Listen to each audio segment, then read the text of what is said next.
guys. Yan, ito po yung harap namin ng bahay. Oh. For sale po yan. Yan po yung dating Divino Rice Mill. Mismong yan, dyan po kami naglalaro guys.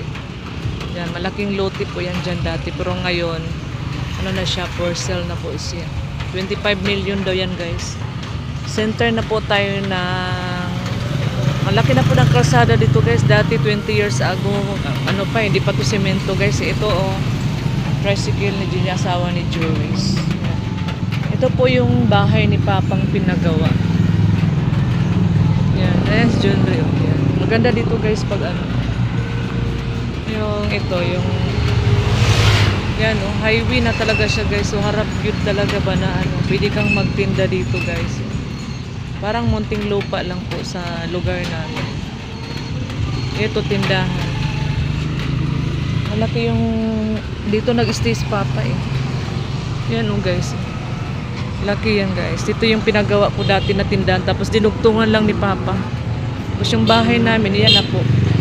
Ito po yung pinaka-entrance. Bahay ni Papa. Dito siya nag-stay lagi. Papa ko. Yan, up and down yan guys. Kung matapos yan, maganda rin yun.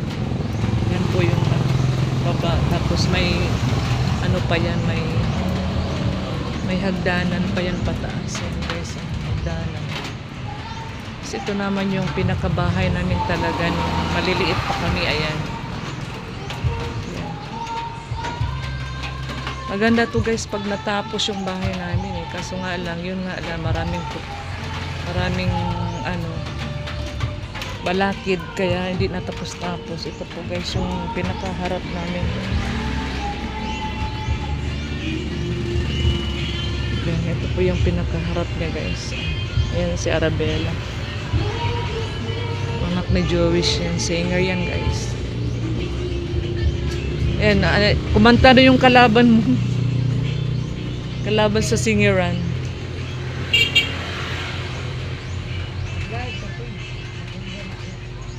Nag-live na si ano si Aray.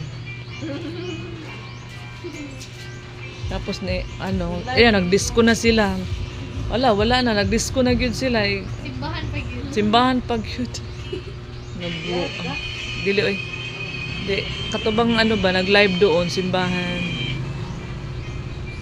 Dali. Sa bahay namin to, guys. Ayan.